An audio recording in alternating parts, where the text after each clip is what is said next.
Learning mathematics is very, very difficult to many people, second only to learning how to speak English. Do you have difficulty? Don't be embarrassed, since a lot of people don't know what they're doing when they get up there and do their mathematics. We're going to introduce you today to Fort Bend Tutoring, honey. Personalized math tutoring is the solution. Hello ladies and gentlemen, this is Mr. Witt with Fort Bend Tutoring, and today's tutorial is going to be about polynomial inequalities. We're going to start off with problem number 1. We have 3x times the quantity of x plus 2 times the quantity of x minus 3, which is less than 0. So what you're doing in these problems, ladies and gentlemen, is 1, you're going to set your inequality to 0. The second step is that you'll factor your polynomial if possible, and then next we'll get into finding critical values, and then I use a sign chart to help me solve the inequality. So let me show you exactly what that process looks like. So in our problem here, notice that your inequality is already set to 0. So that is already the case. So we're good to go there. Then secondly, notice that it's also factored. So we have 3 factors here, the 3x, the x plus 2, and the x minus 3. That's already been factored. So if it wasn't factored, that's what you would need to do, but in this case you don't. From there, we're going to find our critical values. In order to find your critical values, you're going to set each factor that contains your variable x and set it equal to 0, and then solve for that variable. So here I have 3x equals to 0, I have x plus 2 equal to 0, and I also have x minus 3 equals to 0. And next you'll solve for each one of these 3 equations here. In the first equation, I'm going to divide both sides by 3, and that gives me x equals to 0. In my second equation, I'll subtract 2 to both sides. This gives me x equals to negative 2. And then for the third equation, I'm going to add 3 to both sides, and that gives me x equals to 3. Once I have these 3 critical values, and I'll go ahead and circle them for you here. When I have the 0, the negative 2, and the 3, the next thing I'm going to do is create a sign chart, okay? So I have a number line here, and on this number line, I'll have my 3 critical values, negative 2, 0, and 3. And what I want to do is I want to list those factors that I had originally, and that is 3x, x plus 2, as well as x minus 3 here to the side. All right. In addition to that, I'm going to make note that at negative 2, my second factor is going to be 0. At 0, my first factor will be 0. And at 3, my last factor will be 0. You're going to use a test value, and that test value is going to be less than your smallest critical value of negative 2. So I'm going to use a value, let's call that negative 4. All right, so using negative 4 as my test value, let's see what happens here. I'm going to end up plugging in negative 4 into the first factor to see what sign it'll give me. 3 times negative 4 gives us negative 12, so that's a negative value. After I reach 0, it's going to change the sign. So for instance, if I plugged in a positive value after this 0 here, 3 times a positive value will give me a positive result. So I'm going to mark positive values to the right of that 0 mark. Then plugging in our test value of negative 4 into the second factor, negative 4 plus 2 gives me a negative result. And then after 0 here, I'll end up with positive values after that. Next, I'll take my test value and plug it into the third factor. Negative 4 minus 3 is a negative result. And it will continue to give me negative results until I get to 0. And then after that, it'll become positive values. So going back to our factored form of our inequality, notice that the operation between these factors is multiplication. The 3x is multiplying on x plus 2, which is also being multiplied by x minus 3. And the product of these 3 factors needs to be less than 0. In other words, the value needs to be a negative value. So I'm looking for these 3 factors to multiply together to give me a negative result for my solution. So let's look back at our sign chart here. We know that a negative times a negative times a negative will give me a negative result. Also, a negative times a negative is a positive result. Multiplying a positive times a negative will give me a negative result. And then finally, a positive times a positive will give me a positive result. So it's these 4 regions here that I've defined based on my sign chart. And knowing that I need the solution of this inequality to be a negative value, that means that things that are less than negative 2 up until negative 2, not including negative 2, are going to be part of the solution. Also, The values between 0 and 3 are also going to be part of the solution because that's where I also have negative results from the product. So, writing our answer in interval notation, we'll have negative infinity to negative 2 union 0 to positive 3. And this is your answer here, ladies and gentlemen, in interval notation with a red box around it. So negative infinity to negative 2 union 0 to 3, because we had the two regions here where our solutions would end up being negative. And that's the answer to problem number 1. All right, so let's move on to our next example, example number 2. In problem number 2, we have the following inequality. We have the quantity of x minus 1 times the quantity of x plus 2 times the quantity of x minus 4 less than or equal to 0. So, once again, you want to have your inequality set to 0, which it is, and you want it to be factored, which it is. Recognizing that I now have 3 factors in this inequality, I'm going to set each factor equal to 0 to find my critical values here. I'll have x minus 1 equal to 0, x plus 2 equal to 0, and x minus 4 equals to 0. Solving for each one of these equations, in the first, I'll be adding 1 to both sides of the equal sign. This gives me x equals to 1. In the second equation, I'll be subtracting 2 to both sides to give me x equals to negative 2. And I'll also be adding 4 to both sides of the equal sign. This gives me x equals to 4. All right, so these are going to be my 3 critical values here. I have 1, negative 2, and 4. And so once again, I'm going to create a sign chart using these critical values. So here's my number line here. On my number line, I'll have 3 values. These 3 values are going to be negative 2, 1, and 4. Next, I'll be placing my factors to the left of this number line. So I'll have x minus 1, x plus 2, as well as x minus 4. And I'm going to come up with a test value that's less than my lowest critical value. So I'll use negative 4, once again, as my critical value. Okay, so any number that's less than negative 2 will work just fine, being as though that's my lowest critical value. And then we'll plug in these values here to see what the results will be. At negative 2, my second factor is going to be 0, so I'm going to place a 0 here. At 1, my first factor will be 0, and at 4, my third factor will be 0. Next, I'll be plugging in this test value into each one of these factors to see what sign the result will be. Plugging in negative 4 into the first factor, you'll end up with negative 5, which is a negative value. So I'll have negative values until I approach my 0, and then after that, those values would become positive. Plugging in negative 4 into the second factor, negative 4 plus 2 is a negative 2, so that would be negative results until I get to that 0, and then the results will become positive results.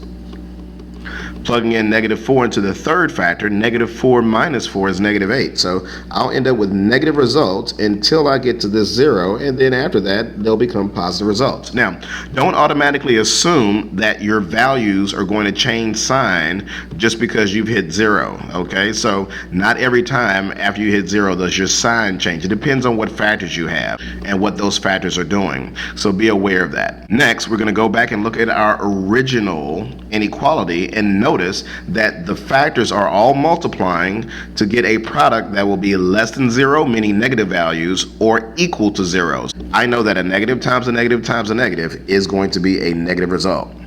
A negative times a positive times a negative, that's a positive result. A positive times a positive times a negative gives me a negative result. And then finally, a positive times a positive times a positive is positive, ladies and gentlemen. All right, so what do we need? We needed the values to equal to 0 or be less than 0, aka be negative. So where do we have negative regions here?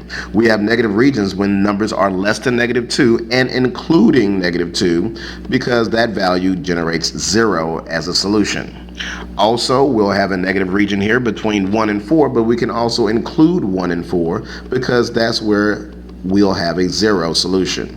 All right, so this is what your number line looks like, and next we'll be writing our answer in interval notation. So starting with the extreme left, you'll have negative infinity to negative 2 using a bracket to include negative 2, union bracket 1 to 4, close bracket. And this is going to be the answer in interval notation, ladies and gentlemen. As always, I like to box my answers in a red box, and there you have it for problem number 2. All right, let's move on. Next problem coming up is problem number 3 right here, ladies and gentlemen. You got it. So in problem number 3, we have x plus 9 times x minus 4 times x plus 1, which is greater than 0. In problem number 3, it's already factored, so you'll just set each one of these factors equal to 0 and then solve for your variable. So I have x plus 9 equal to 0. I also have x minus 4 equals to 0, and I also have x plus 1 equals to 0. Solve for each one of these equations, ladies and gentlemen, to find your critical values. So here I'm subtracting 9 to both sides. This gives me x equals to negative 9. I'm going to add 4 to both sides of the equal sign. This gives me x equals to positive 4. And finally, I'll subtract 1 to both sides. That gives me x equals to negative 1. So my critical values for problem number 3 is negative 9, 4, and negative 1. Next on the agenda is our sign chart. So let's go ahead and start with a number line here. I'll have 3 values that were my critical values that I just found, and I'll end up with negative 9, negative 1, and positive 4 on the number line. My 3 factors in this problem are going to be x plus 9, also x minus 4, as well as x plus 1. I'll be using for my test value negative 10. All right. Plugging in negative 9 in the first factor will generate a 0. Plugging in negative 1 into the third factor will generate a 0, and plugging in positive 4 into the second factor will give me a 0. Plugging in my test value of negative 10 into the first factor, I'll have a negative 1 as a result, so that's a negative value. And then after that, those values will be positive. Then plugging in negative 10 into our second factor, you'll end up with a negative 14. That's a negative value. And then after that, you'll end up with positive results. Plugging in negative 10 into the third factor, we'll end up with negative results. And then after that, you'll have positive results. All right, let's look at our original inequality. Here, we have 3 factors that are multiplying together to generate a solution that will be greater than 0. In other words, we need this product of factors to equal to a positive number. So these 3 things need to multiply together to give you a positive result. Well, let's see what our sign chart has to say about that. A negative times a negative times a negative is going to give me a negative result. A positive times a negative is a positive result. A positive times a positive is going to be a negative result. And then finally, a positive times a positive is positive. All right, so let's see about the solutions. Remember, we're looking for values that will be greater than 0, so our answers must be positive. So the regions where we end up with positive results, not including 0, is going to be between negative 9 and negative 1. All right, so this is going to be an area where I have positive answers. In addition to that, I have positive results when the numbers are greater than 4. Our answer written in interval notation will be negative 9 to negative 1, and I'm using parentheses here because we're not including those values, union 4 to positive infinity. Oh, that's ugly. That was an ugly infinity sign, and this one looks like a kid did it, but so be it. That's the answer, ladies and gentlemen. All right, so infinity signs and, oh, braces. My braces are so ugly. I just can't help it. All right, it is what it is. This is the solution to problem number 3, ladies and gentlemen, just like that. All right, so let's move on to our next example here. In problem number 4, we have x to the 4th power minus 81 is greater than or equal to 0. So what you want to do in this problem here, ladies and gentlemen, is you want to factor this as much as possible. So I know that I'm looking at a difference of 2 squares, and if you need help with that, go ahead and check out our video. I'm going to put a link right here. It's called Factoring a Difference of Squares. So check that out. All right. In addition, ladies and gentlemen, we will be factoring this difference of 2 squares by ending up with x squared plus 9 times x squared minus 9 is greater than or equal to 0. Now, we can continue. The first factor, ladies and gentlemen, is what we call a sum of squares. A sum of squares is not factorable. It's always prime. However, our second factor is a difference of squares. So we can continue to factor, and we will. We'll be bringing down this x squared plus 9 times x plus 3 times x minus 3. And this is still greater than or equal to 0. So next, ladies and gentlemen, you'll be setting each one of these factors equal to 0. So I'll start off with x squared plus 9 equals to 0. I'll have x plus 3 equal to 0, and I'll have x minus 3 equals to 0. Now, I'll be solving for each one of my variables here. Solving our first equation, I'll be subtracting 9 to both sides, and then I have x squared equals to negative 9. Notice that you have x squared equals to a negative value. Ladies and gentlemen, this is an undefined situation here. I can't take the square root of negative 9 without using imaginary numbers, and on our number line, we'll need real numbers in order to graph. So that means that this factor is not going to help us find our solution here. Then we'll move on to our second equation. I'll be subtracting 3 to both sides of the equal sign, and x equals to negative 3. Adding 3 to both sides of our equal sign. Here in our third equation, we'll find that x equals to positive 3. So this is what we'll end up with. We have critical values of negative 3 and positive 3, and we'll definitely keep those things in mind. What I'll be doing here is circling those so you'll see them. Next, let's go ahead and create our sign chart. So I'll start by drawing a number line. I have my two values, negative 3 and positive 3. And in addition to that, I'll be writing down my factors. Now, just because we only have two critical values doesn't mean that all three factors shouldn't be represented. They will be. I'm going to start by writing down that my first factor is x squared plus 9. My second factor is x plus 3. And then my third factor is going to be x minus 3. All right. Then we'll go ahead and make note on our sign chart where our solution will equal to 0. So at negative 3, this first factor will be 0. At positive 3, the last factor will be 0. I'm going to be using as a test point negative 5. So negative 5 is going to be my test value. Plugging in negative 5 into our first factor, ladies and gentlemen, you'll be ending up with a positive value. In fact, that's going to be positive 34 when you plug in negative 5 in there. And it doesn't matter whether you plug in a negative or a positive value. There's two things that are going to occur with that first factor. One, you'll never have a negative value coming out of this factor, and you'll never have a value of 0 coming out of it. So no matter what, this first value is going to generate a positive result no matter what. Plugging in negative 5 into our second factor, however, you'll end up with a negative value until you approach this 0 here, and then after that, those values will become positive. In our third factor, you'll plug in negative 5, you'll get negative 8, which is a negative value, until you get to 0, and then after that, the values will become positive. So the next thing to do is to find out where our solutions are by finding out what these products will be. Looking at our original factored form here, you'll see that the factors are multiplying together to end up with a positive result or 0. So that's exactly what we need to happen here in our sign chart. A positive times a negative will give me a positive result. A positive times a negative is a negative result. And a positive times a positive is positive. And remember, we want our solutions to be positive or 0, which means that I'll have a bracket at negative 3, and I'll be shading to the left here on my number line, and then I'll have a bracket at positive 3, and we'll be shading to the right. Once I have these two things in play, we're going to go ahead and write our interval notation. So my interval notation for this problem is going to be negative infinity, all right, to negative 3, union 3 to positive infinity. All right, these are probably going to be the best infinities that you'll see from me in quite some time because my infinity signs suck.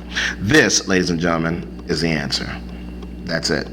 An interval notation. Done and done. And that's problem number 4, ladies and gentlemen. And this is going to conclude our lesson on polynomial inequalities. If you want to see other videos that deal with inequalities in this form using this technique, please check out our videos, quadratic inequalities as well as rational inequalities. I'll put a link for the quadratic inequalities right below, and we'll have some extra links in the description box. As always, this is Mr. Witt with Fort Bend Tutoring. Please rate, comment, and subscribe. Like our Facebook page, and if you're able, please donate. Peace. We certainly hope you enjoyed today's presentation by Fort Bend Tutoring. Did you understand the program? Would you like to rate us or give us some feedback or subscribe to us? Leave a nice comment. Don't just leave something ignorant on there. If you didn't understand the lesson, ask the professor to explain it for you. Don't just get mad and write something ignorant on there.